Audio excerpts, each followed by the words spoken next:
Welcome to my Photoshop tutorial on how to remove the background from someone who's got a lot of hair. So here we go. First of all, I found a good photo on Google Images. As you can see, I've just copied and pasted the image into Photoshop.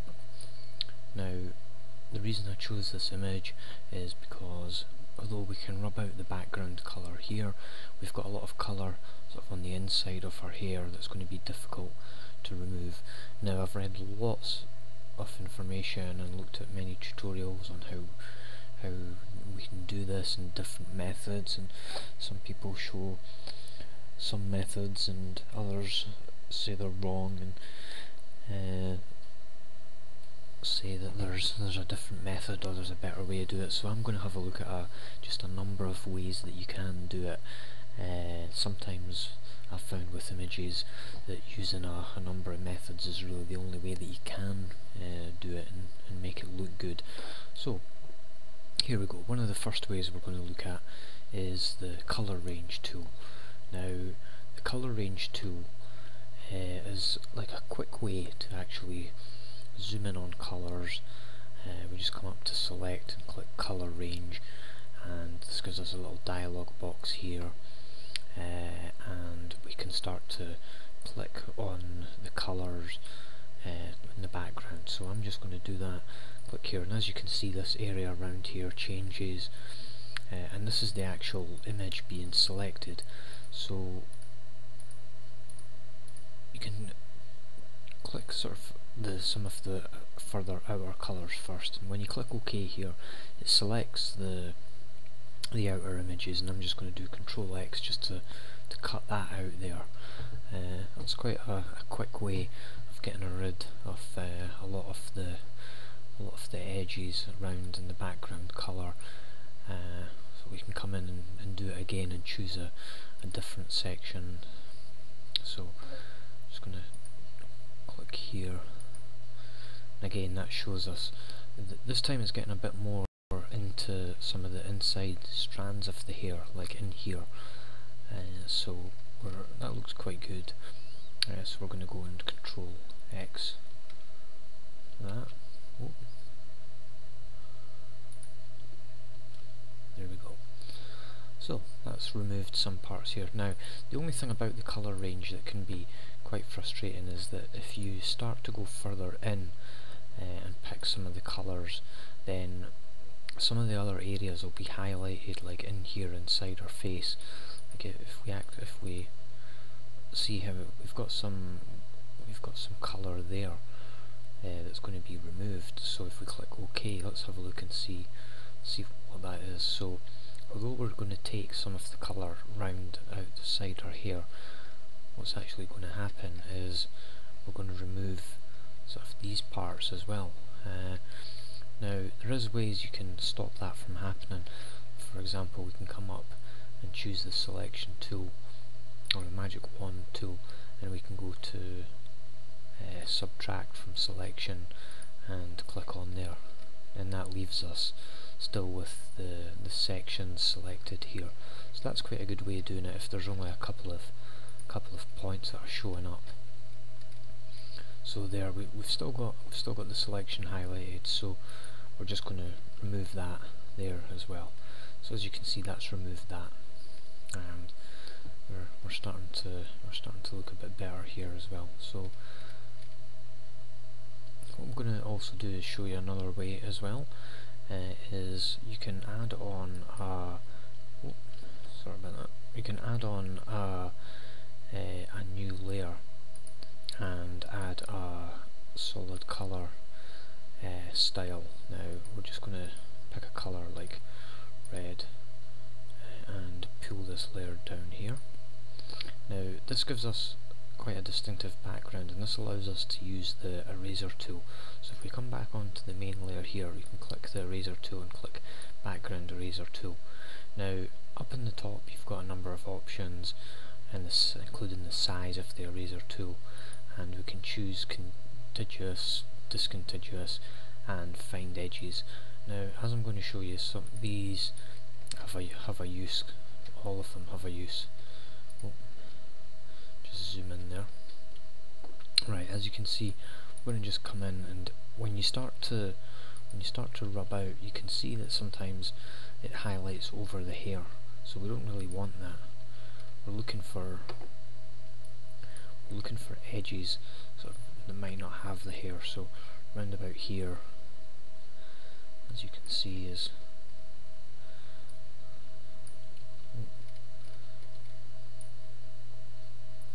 there. Now the problem with this is that we get this tinge of colour on top of the skin, so I'm just going to come back here. I'm going to change this to find edges, and then do that. That gives us a bit more accuracy around the body, but again it still shows the tone of the colour there, or the tone of the skin being overwritten, so I don't really like that. I'm just going to come back here. So as you can see, that's actually been changed colour because that's been removed from the colour range. So the colour range is taking us a bit too far in. Oh, we've got some nice fill around our teeth as well. So again, that area has come out from the colour range as well. So as you can see, you know, the colour range can be a handy tool, but you know, it can cause us some problems as well. So what we're going to do is have a look.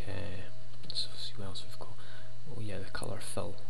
We've looked at that. We're going to look at the magic wand and see sort of some other methods that we can use to you know, to actually, let's delete that layer just now. You know, to actually remove some of the parts of the hair. So we can come in here with the magic wand. You know, we can click here, and we can see that the magic wand selects quite a bit of the hair around here. Now, what we can do is we can just Control X that and delete that. And that comes out, and that gives us quite a nice flush of the hair there. Now, the reason that does give us a good does give us sort of quite a good flush there when it comes out, is because we've got the anti-alias selected there, so that's perfect. Now, bits that are a bit harder could sometimes be, like for example, let's see, that part's okay, but this part in here might give us a few problems. Oh, that's okay. Let's find a bit that is quite difficult then. So let's have a look. First of all, we can have a look at a bit in here. So I'm just going to zoom in really close here and just take that out.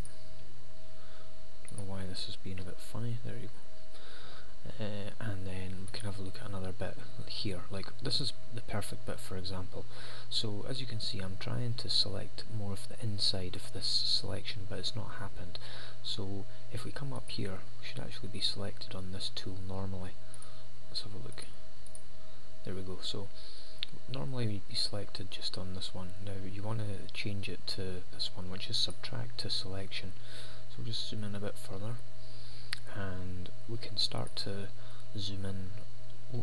We can start to sort of break the selection down and just get a bit more closer in, just if we just touch around the edges with the minus there. There you go, and that gives us the sort of more of the selection that we're wanting. So we'll just remove that there. And that should be a nice part to the hair there. Now if we just add in another layer again, and just do the background colour just like we done before with the solid colour and the gold, and we'll just pull that down, and as you can see, you know, we can see through our hair there, and that starts to look a little bit better. Again, depending on what kind of result you're wanting to achieve, you know, you can go a lot further and do a lot more, and I'm just going to go over sort of more of the cumbersome, slower techniques for fixing the hair. So first of all, we'll come up to here. Now as you can see, the yellow's starting to mix in here. I'm going to take the line tool. This is the one that I particularly like to use when I'm doing images, but I like to make sure that I've got the line tool selected up here. It's on anti-alias, and it can be quite a high weight. And basically, I'm just going to sort of draw the line down here. As you can see, the yellow really helps us because it can, we can see exactly where the hair is and really sort of come into where the hair is there, quite far in.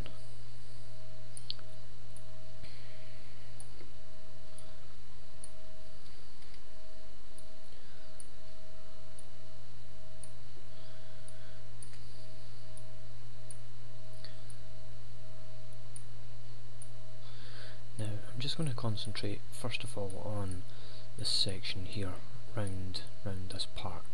Now, as you can see, this is a bit we might want to keep out. It gives it a bit more of a natural feel with our hair just sticking out a bit here.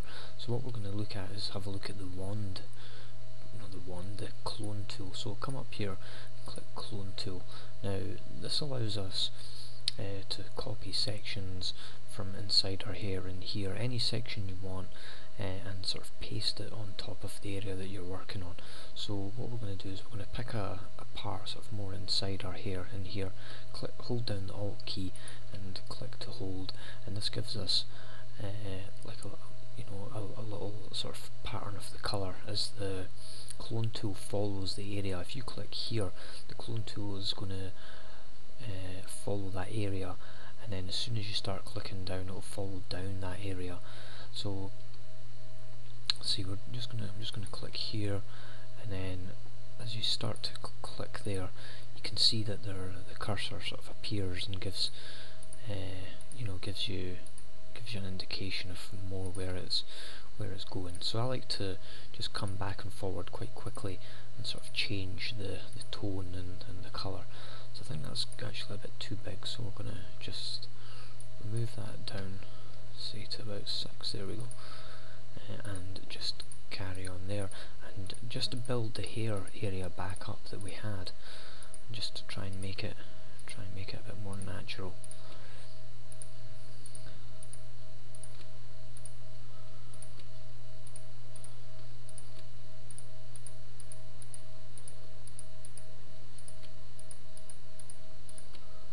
So it takes a bit of time just clicking back and forward and just building that area back up. And as you can see, we've got some yellow edges round here as well. You'd like to try and sort of stay close to the area that you're dealing with, so that way you can get to match the colour tone to the same type that you're already using. Still got a bit yellow sort of there, so just going to try and remove that. There we go. So as you can see, we've got pretty much most of the yellow, if not all of it, sort of removed here, and we've got a little bit of a twig of hair sort of coming off, and that looks okay, that looks natural enough. So that's fine, we've got that bit. So as you can see, because we've got a white background here, it becomes a bit easier to come in to use the magic wand tool, and that gives us a bit more of a distinctive edge. So there we go, that really takes a fine edge off and gives us a much better blend there. That's perfect. So we've got that section up there, and as you can see, we've got quite a lot of the hair. We're going to have to do that sort of quite a number of times, especially with the difficult backgrounds. You do have to just take your time and decide where you want to clip some of the hair out. Like for example, we might want to clip this area out here. This strand might be a bit too much for us. So you can come in and you can use the eraser tool on that, and just gently come round some of the edges as well. Just take that blue out there. That's another way to do it. Is just come round and just lightly touch the edges there. Again, here's a couple of strands here, so you could choose to build these strands back up if you want. I'm going to choose to remove them just now, just to flow the hair up there, but that's starting to look okay. That's got a nice flow in it. You know, we've got that strand there, and I would definitely build these strands up anyway. These strands coming out here are perfect to be built up, just like I showed you. Now, another thing we're going to look at as well is actually what can you do about sections like this. This is where there's a real mix of colour, where, you know, we might not necessarily be able to actually make that see-through. So I'm going to come back and again use the clone tool and just make the size just a bit bigger, and really just build these sections up just to take away the the ability that we can see through. We don't need to have it for all the sections. So there we go. Just going to go around. I like to just circle around the area that I'm dealing with, and just sort of patchwork and build it up. You know, it seems to be a good method. It's just sort of circling round, coming back down to the point. You know, so there we go. That looks okay there. If we zoom out, yeah, that looks fine. We can't see anything wrong with that. That looks perfect. So yeah, there you go. That's just a few ways of how to actually go about removing the hair. I'm not going to do all of the hair for this girl, simply because it would just take too long, but hopefully this is a couple of good methods that'll help you, and you can see what you can do from there. Hope you enjoyed this tutorial, and all the best.